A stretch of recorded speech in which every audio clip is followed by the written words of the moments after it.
Okay, so let us begin our meditation by paying respect and homage to the Buddha.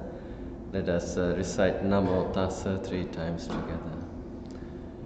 Namo Tassa Bhagavato Arahato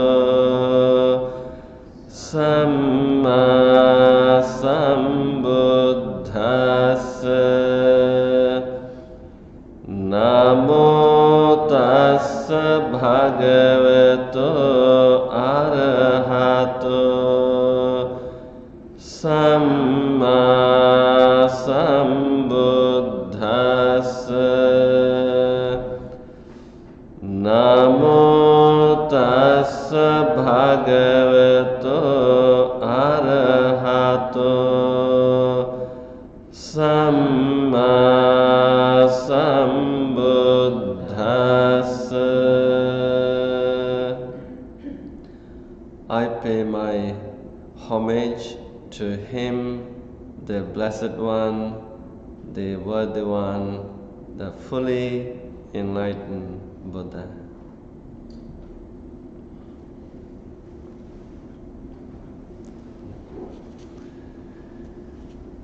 Okay, so today I would like to deliver our weekly Dhamma talk based on another discourse of the Buddha. You know, every time I read a discourse of the Buddha in Pali, it gives me a lot of spiritually positive reinforcement about our own practice, and then when if you deeply reflect on these teachings, this deep reflection sparks kind of understanding of wisdom. It gives you a different outlook. It gives you kind of liberating experience. You feel kind of relieved. Wow, I understand this.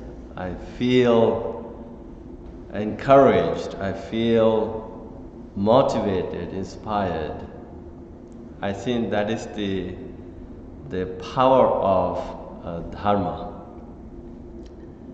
So, the reason for me to give today's Dhamma talk, based on a friend who came to see me, and he was telling me, Bhante, I have been practicing meditation. Like, he has been coming to our retreats too, the monthly meditation retreats. So I was trying the walking meditation, sitting meditation, lying down meditation, but it's still I feel like I'm lost. I don't know what to do. Am I doing the meditation the wrong way? So that reminded me of a Zen story. Zen story is also very powerful, and the same story can be found in the Buddha's teachings too, in the Pali Sutras. So I said, look, there's the same thing happened to a student in Zen tradition. So this student was practicing meditation every day as advised by his master, and he was practicing meditation intensively, and he did walking meditation, sitting meditation, especially the zazen, just doing the sitting. And zazen itself means just sitting. That's the meaning. So, like when you go to a Zazen meditation master, the advice they give, there's a cushion, and just do the sitting. So maybe he was doing this, just sitting plus just walking, just lying down, but he felt kind of his mind was all over the places. He felt like he was lost.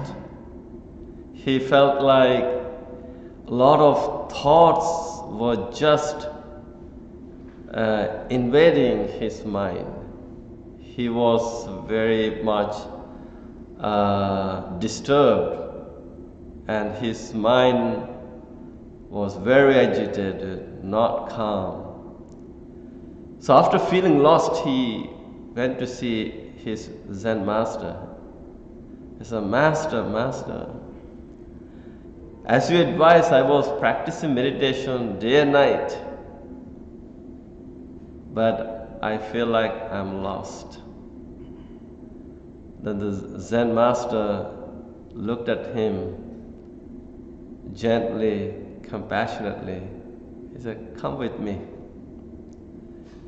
So this Zen master took him to a garden outside. So do you see this patch of dry and thorny bush? He said, yes. In that corner, do you see flowers bloomed? He said, yes.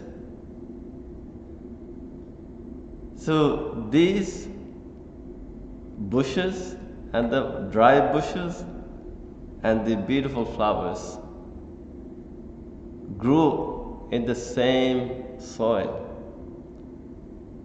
So what happened to them? Why in one corner there's this patch of dry and thorny bushes, in the other corner the beautiful flowers? And then this question made the student to pause for a moment and reflect. And he said, Master, they are coming from different seeds. He says, so the master nodded it. He said, that's true. But the same bushes, the same flowers, receive the same sunlight and everything, but since they are coming from different seeds, your body is also like this earth, the soil, the same soil. Your body is sitting, your body is walking, your body is lying down. But what is growing inside, it is making your mind to produce the suffering and the opposite of suffering. So this reflection made the student ask, in this case, Master, what should I do? So while you are, just by walking, just by sitting, just by lying down, is not going to take you anywhere, the awakening, the enlightenment that you're looking for. But then you should be mindful, and you should be doing this wise reflection. what kind of thoughts you're feeding your mind with. What kind of emotions or feelings of the views you're feeding your mind with. If you're feeding your mind with the wrong thoughts, negativities, unwholesome thoughts, then your mind is going to be like that thorny, dry bush, bringing you pain and suffering. Then as a meditation practitioner, instead of just doing the sitting on the cushion, lying down on the bed and walking on the, you should be mindful of what kind of thoughts you're entertaining with. So then he asked a question, the student asked a question, Master, in this case, what should I do when the unwholesome thoughts pop up in the mind? And the Master took a deep breath and said, you should not water them. You should not feed them. Instead, just watch them as they arise, and then make every effort not to engage in any form of conversation with such visiting thoughts, and then try to let them go. And then make every effort to cultivate the opposite of such thoughts. So this is in line with one discourse when, so of course at the end of this story, the student went to his own kuti, and then he was very careful in his practice. Whenever such unwholesome thoughts popped up, he stopped watering them, feeding them, and he just watched them arising, watched them how they were lasting, and watched them how they were disappearing. This is in line with the Vipassana practice. It's called Upada Thiti Bhanga. Instead of engaging in conversation with such experience of thoughts, and as an independent practitioner, as an observer, your task is to watch them as they arise, and without resisting them, to see how they are lasting there, and then watch them as they disappear, vanish. So he practiced this meditation with a lot of mindfulness, did wise reflection. When we talk about this wise reflection, again there are two Pali words that Buddha used. It's called Ayoniso Manasikara and Yoniso Manasikara. Ayoniso Manasikara means unwise attention, unwise reflection. And Yoniso Manasikara means wise reflection. So I think most of the time this happens to everyone at the beginning of the meditation practice. Most of the time people engage in this ayoniso manasikara. unwise attention. That means you keep thinking about all the unwholesome thoughts, the intentions, especially in the when we look at the Noble Eightfold Path, Ariya Attangika Magga. The second, the path is called Samma Sankappa. Miccha Sankappa, Samma Sankappa. Miccha Sankappa means wrong thinking, wrong intention, wrong thinking, wrong thoughts. So, there are 3 thoughts highlighted by the Buddha in this practice, Samma Sankappa practice, right intention. It's called Kama Vitakka,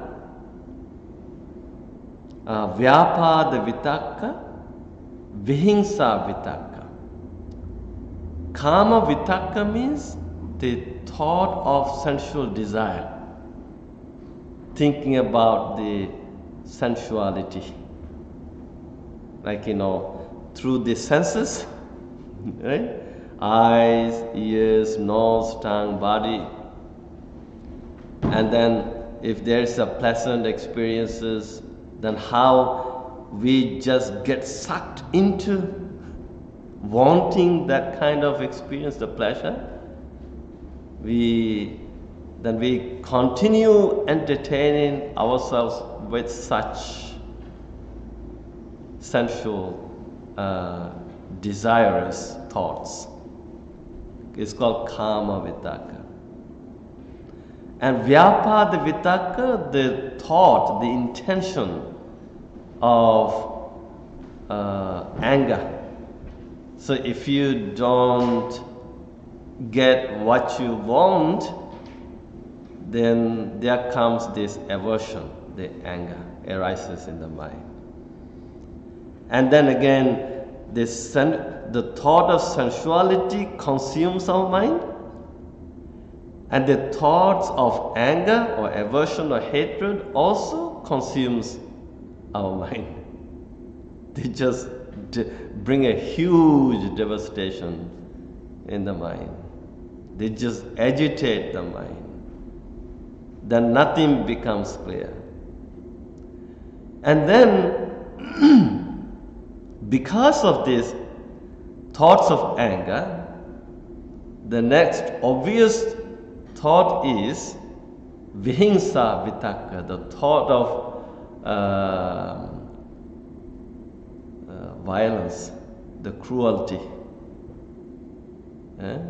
So then people become very unkind, very cruel. They try to hurt oneself and others. Even how people get into depression and all this, when they lose the control of themselves, how they do the self-harm, is anger towards oneself and others. And then people also go around and hurt a lot of people because of all this. So, as human beings, I think this is the true nature of the unenlightened beings. The mind which is not awakened yet. An awakened mind has the tendency to fall into that trap. Basically, we get trapped in these thoughts. It is also because we are lacking mindfulness, awareness, and also we feed them, we water them. Maybe by thinking of them constantly, and also by talking about them with somebody, and those who are in the same side of they also said, yeah, you should be doing this, you should retaliate, you should take revenge, or you should go for more, and let's go to this place, that place, so how people end up entertaining with such thoughts. So then the Buddha gave a strong warning, the advice to the monks. He said, monks, when such thoughts pop up, try to abandon them immediately. And if you don't, they are just going to consume. So there's another short story. The young man became a monk, and then he went to the forest and he was practicing meditation. And then this Mara popped up, Mara the evil one. He said, look, you are a young monk. What are you doing here alone in the forest? You should be enjoying this sensual life. You should go to the society, entertain yourself, enjoy the life. When the Mara, the evil one, was telling this monk,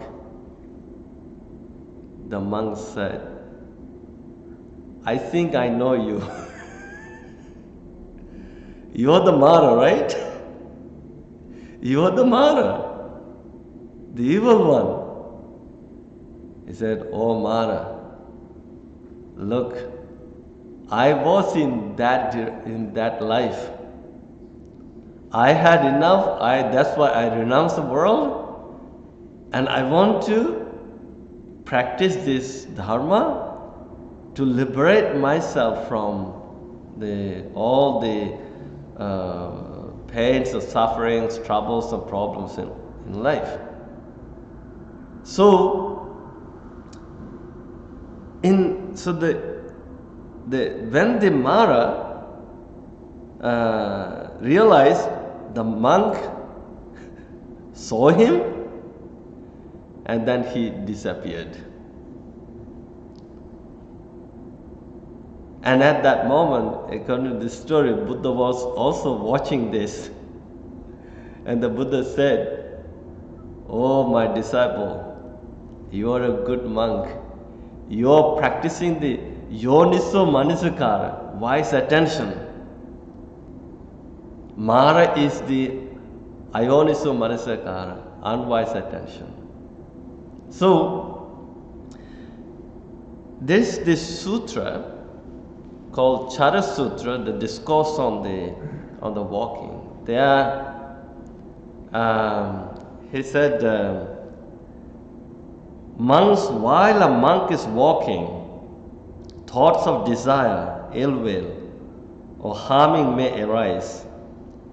If the monk accepts these thoughts, does not abandon them, does not remove them, does not end them, and does not let them fade away, then even while walking, such a monk is called one without effort, without concern, constantly lazy, and lacking energy. So,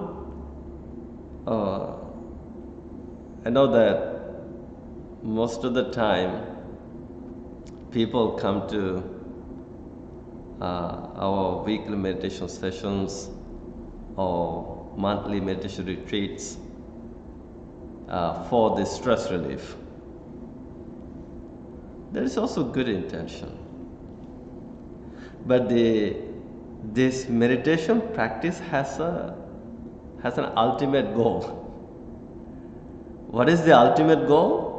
Is the Nibbana, the utter freedom from suffering.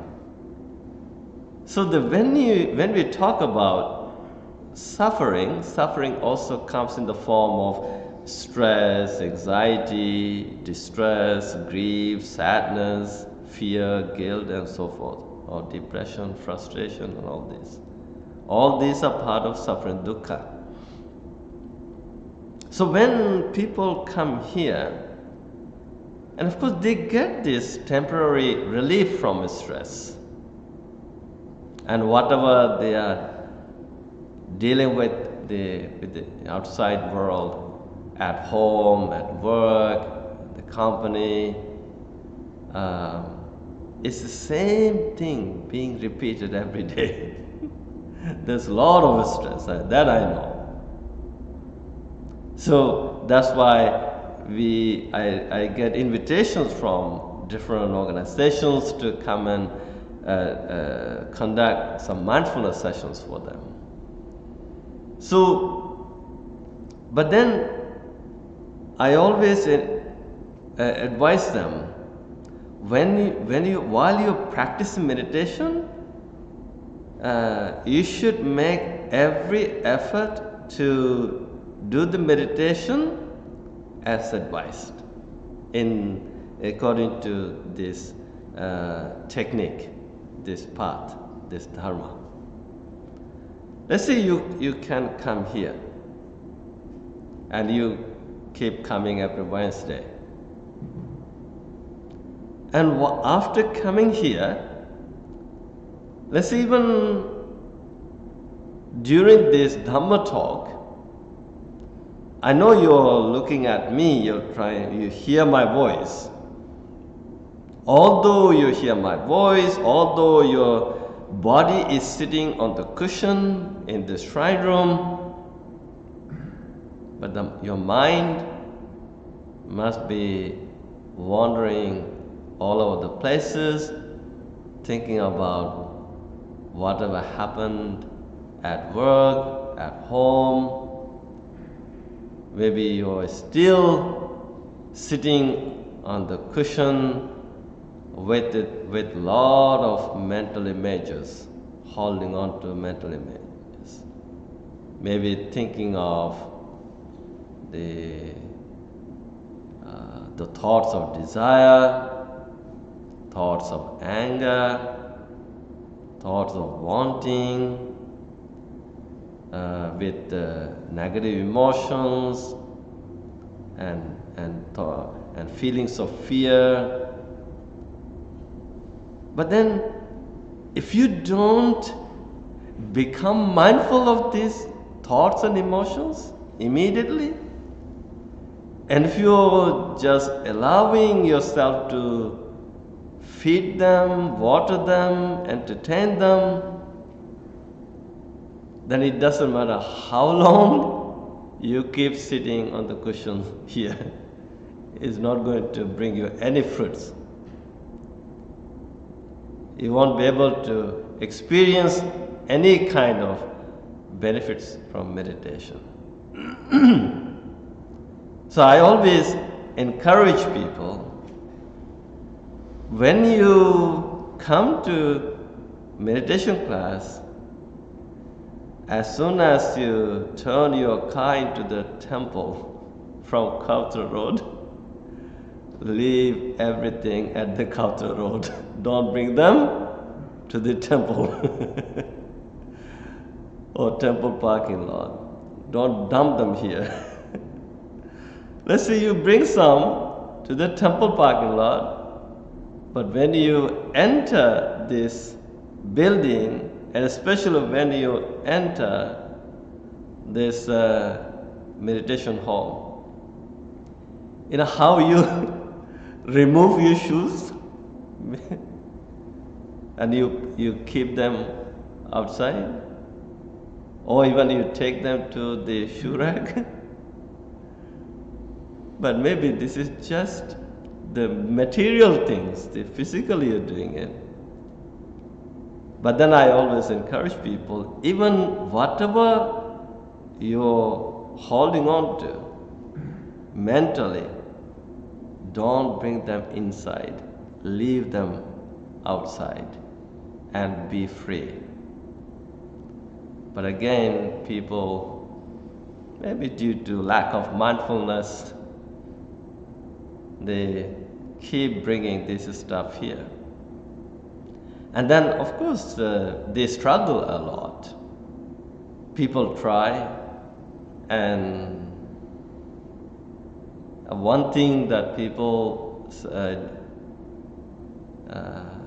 during meditation, a lot of thoughts pop up.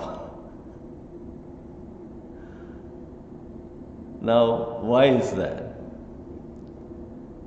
Well, in day-to-day life, while you're working at home, at the company, or while you're dealing with the society, there are a lot of experiences, like the eye objects, the form, sound, ear, the sound, noise, smell, taste, contacts, touches, experiences, sensations. Unconsciously, people are feeding their mind with these experiences, then they are suppressing them. Because of their attention divided. You see, when you go to a party and people just keep looking at people, others keep watching the stage, listening to music, at the same time eating, talking, all this. So what is happening? You're just receiving all this information and suppressing them. So there are layers after layers of the experiences. So when you come here, the moment you shut down the eye door, ear door, nose door, and tongue door, and the body door, and then the mind, whatever you have been suppressing all day, all week, all month, all year, they just boom.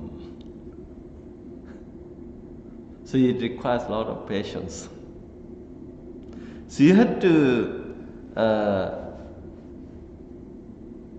let them come out. Don't resist them.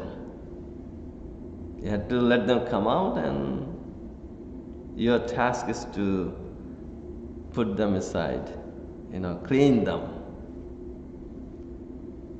And then as let's say you're during walking, during sitting, during lying down, while you're eating, while you're talking to somebody, it's essential for us to cultivate sati, sampajanya, mindfulness and clear comprehension, and then we should sustain the quality of the refined mindfulness so that we can detect the thoughts and as they arise, and then we should be quick enough to investigate. This is part of the Satta Bojjhanga practice called Dhamma Vichaya Sambojjhanga, the enlightenment factor of the investigation of thoughts. So then, let's see, now you're not in the society, you're not at home, you're not at work, but you're here at this temple, meditation center, sitting in this meditation hall. So let's say we do meditation for 35 to 40 minutes. Now, you should give a try to see whether you can breathe in, breathe out with 100% attention. See whether you can breathe in, breathe out without any form of negative thought. Now, maybe you can put an effort while you're breathing in, you should investigate. Am I breathing in with or without craving or desire or greed? While you're breathing in and out, you should investigate, am I breathing in, breathing out with or without anger?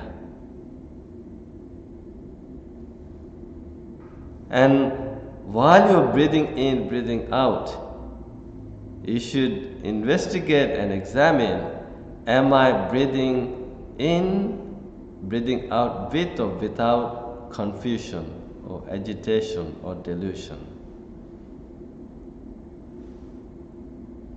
Is my mind concentrated or not concentrated? Is my mind scattered or unscattered? Is my mind calm or not calm? So when you put an extra effort into this practice, then you realize at the beginning the mind was so restless, so agitated, but after a while you realize, wow, my mind is calming down actually, it's relaxing. My mind is doing less thinking, less wandering. So if your mind is relaxing, calming down bit by bit, that's a good sign. And see whether you can maintain the purity of the mind during the meditation. And if you can do that, a lot of things will unfold for you, the new experiences. You know, one thing you should remember, at the moment, if you're complaining about your life, thinking I'm stressed out, I'm anxious, I'm getting panic attacks, I'm sad, I'm distressed, I'm this and that, is because all the conditions are right for those experiences. That's why you're going through this hell in life. So, what is the mission of this meditation? That is to remove these layers of negativity bit by bit, one by one. It's like peeling the onion. When you peel off one layer of the onion, you see the next one. When you peel it off, then you see the next one. When you peel off, so when you keep peeling off, at the end what happens? There's nothing to peel. Then you see the essence of that. So in the same way during meditation, this is also the same thing. So in this discourse of the Buddha, said, while you're walking, while you're sitting, while you're lying down, while you're doing everything in day-to-day life, mindfully examine. Now, what is this? And maybe you can also do this meditation with this wisdom, with deep knowledge of the fundamental principle of the Buddha. It's called the Hetuphala, cause and effect. Hetuphala. If you think something is disturbing you, that is because the condition for disturbance is right. Maybe you are adding more into it. That's why it's disturbing more. So then here you have to tell yourself, okay, now I want peace. I want peace of mind. I want happiness. Then okay, let me let go all the conditions of the negativity. Now let me cultivate the conditions for the positivity. Happiness, peace, relief, freedom, awakening, enlightenment, nibbana, you name it, all this. So,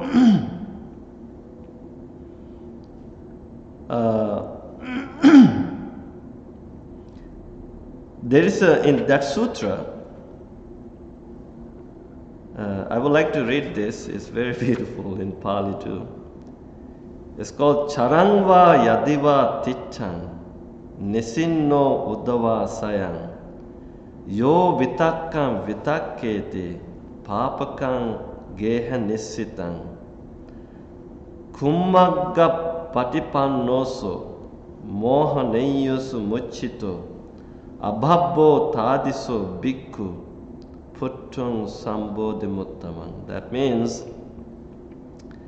whether walking, standing, sitting, or lying down, if a person keeps thinking unwholesome thoughts, thoughts connected to worldly attachments and desires, that person is on the wrong path, lost in delusion and confusion. Such a person is not capable of reaching the highest awakening. Yocha charangva tittangva nisinno uddavasayang vitakkang samayutwana vitakkupa samerato babhoso tadiso bhikkhu puttung sambodhimuttamang. So that means, but whether walking, standing, sitting, or lying down, if a person calms and controls their thoughts and delights in the stilling of thoughts or calming of thoughts, relaxing of thoughts, that person is on the right path and is capable of attaining the highest enlightenment. So, during meditation, now whatever doing, like walking, sitting, whatever posture you are, and then investigate all this. But if you keep entertaining yourself with these negative thoughts, worldly thoughts, the highest awakening is not possible. That is the blessing, the happiness, the peace, freedom is not possible. But then, during all these postures, if you can make every effort to remove these negative thoughts and cultivate the positive ones, then this highest blessing of awakening is possible for you, for all of us. So maybe one thing, if you want to think of one thought, maybe you could just say during this Anapanasati, mindful breathing, use just one word, or maybe Buddha. I do this practice. It works for me. It's also rhythm. It's also it's very rhythmic. Buddha. It goes along with the breath pattern. When you breathe in, Bud, and when you breathe out, Dho. Bud, Dho. So that means awaken. I am awake. That's the meaning. Or you could just have a metta thought. Just one phrase. With the breath, as you breathe in, may I be, breathe out, happy. May I be happy. May I be happy. That's the only thought you should have.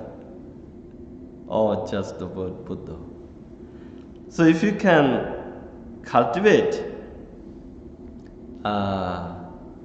if you can do this mindful breathing in this way, during any posture, whatever you're looking for, relief, freedom, happiness, joy, peace, all these are possible.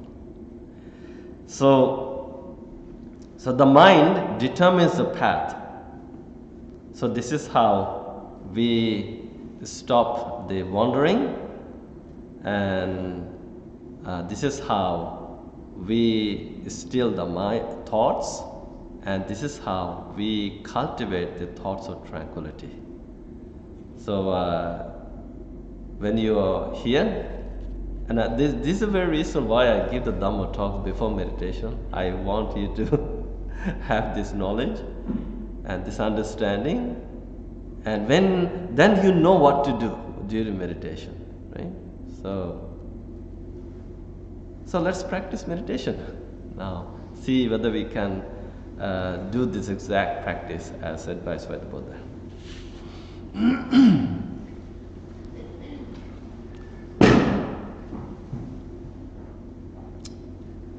Okay, so I would like all of you to position yourself for good meditation. Feel free to assume any kind of posture that is comfortable for you. But if you would like to meditate like the Buddha, feel free to assume the full lotus posture or half lotus posture, or simply a general sitting posture. Resting your hands on your lap, the right hand on the left one, and having your back straight, neither too rigid nor too loose, and having your eyes closed.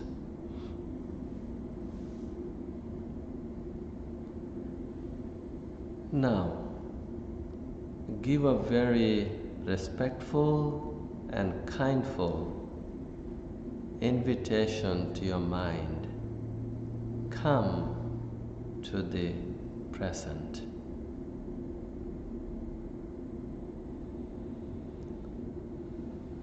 And allow yourself to become a turtle. When the turtle sees the danger outside, it chooses to go inside its own hard shell for safety and well-being.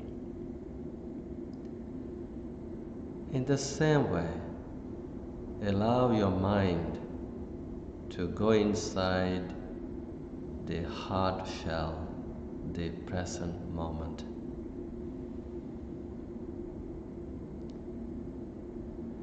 This is the green zone for you.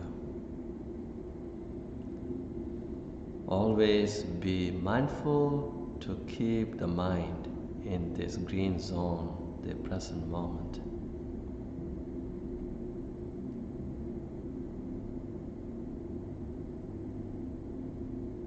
As you remain right here now, take a deep breath and let your whole body relax.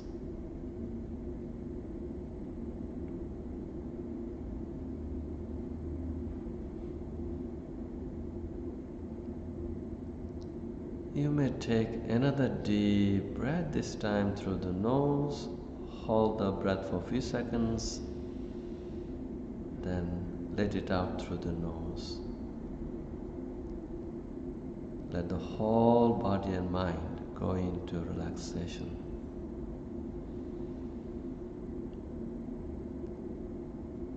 Now, kindly remind yourself, I'm practicing meditation not only to relax the body, to calm the mind, but also to experience inner peace and inner happiness.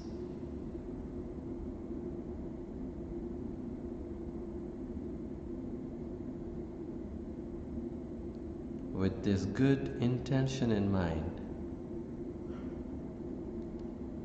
now see whether you can be grateful for today's teachings. See whether you can really appreciate for this opportunity to practice meditation with this mindful and kindful community.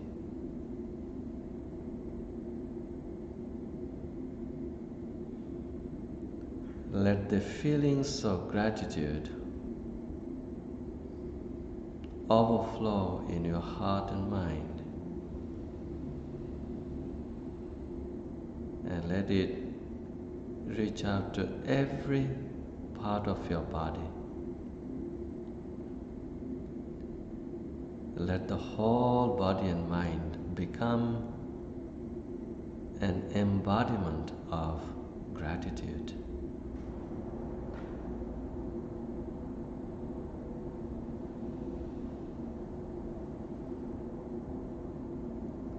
Now make a determination, no matter what happens, I'm going to be with the ingoing and outgoing breath,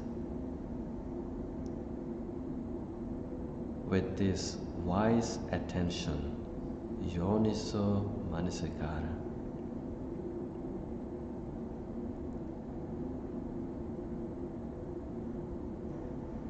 With this determination,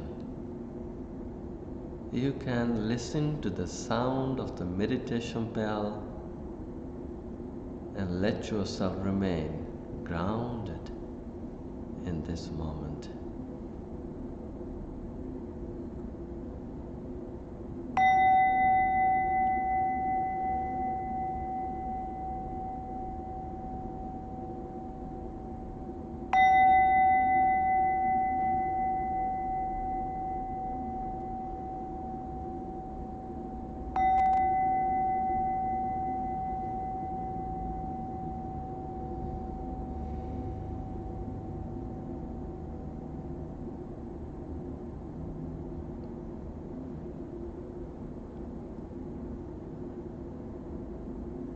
Now slowly and gently bring your full attention to the ingoing and outgoing breath.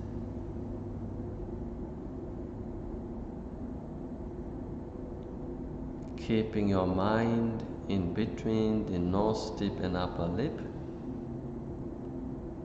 let the mind watch and feel the breath going in, going out.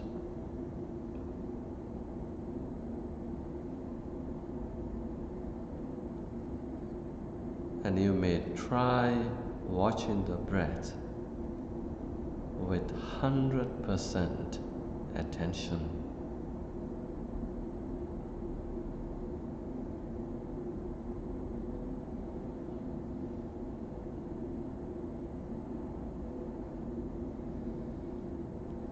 Just breathe in, breathe out, mindfully, and relax.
There is no rush.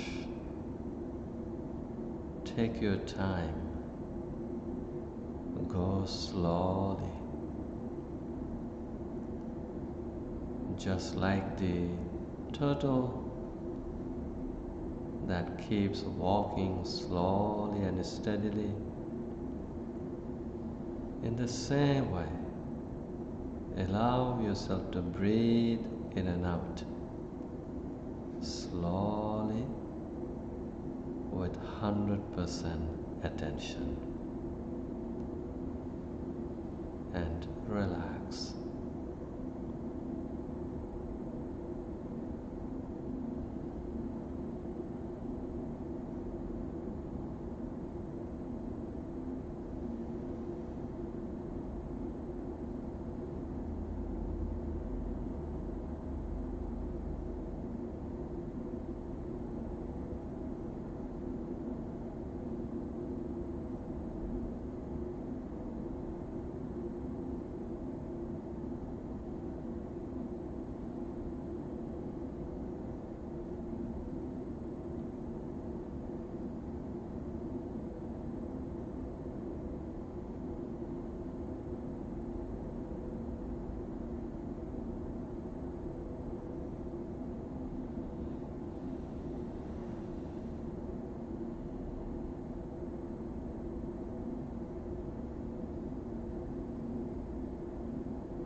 As you keep breathing slowly, at the same time, see whether you can breathe in and out with 100% silence.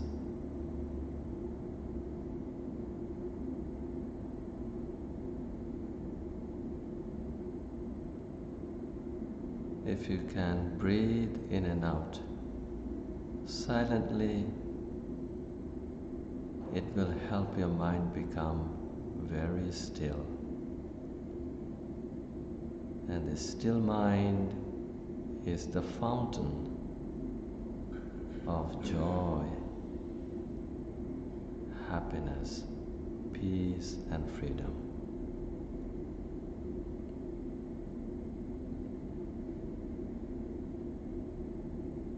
Without thinking of anything else, just breathe in and out silently, slowly, and mindfully, and relax.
Okay, slowly come out from meditation and feel free to stretch your legs and hands and remain relaxed.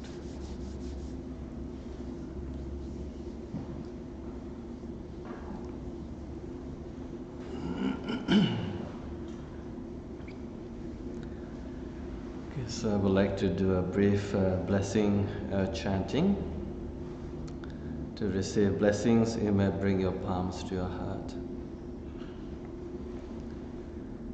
Bhavatu sabba mangalang rakhantu sabba devata sabba dhammanubhavena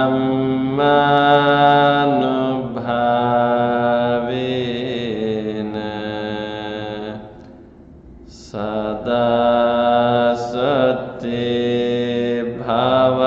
bhavantu te bhavatu sabba mangalang rakhantu sabba devata sabba sanghanubhavena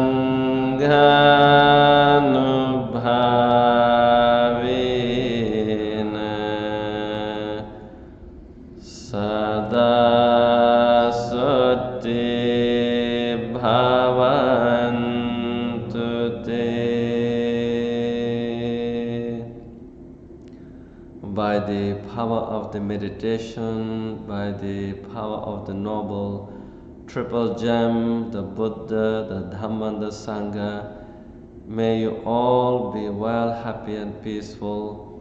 May you all be free from all sufferings and pains. May no harm come to you. May no difficulties come to you. May no problems come to you. Finally, may you all experience the happiness, the bliss of Nibbana. Sadhu, sadhu, sadhu.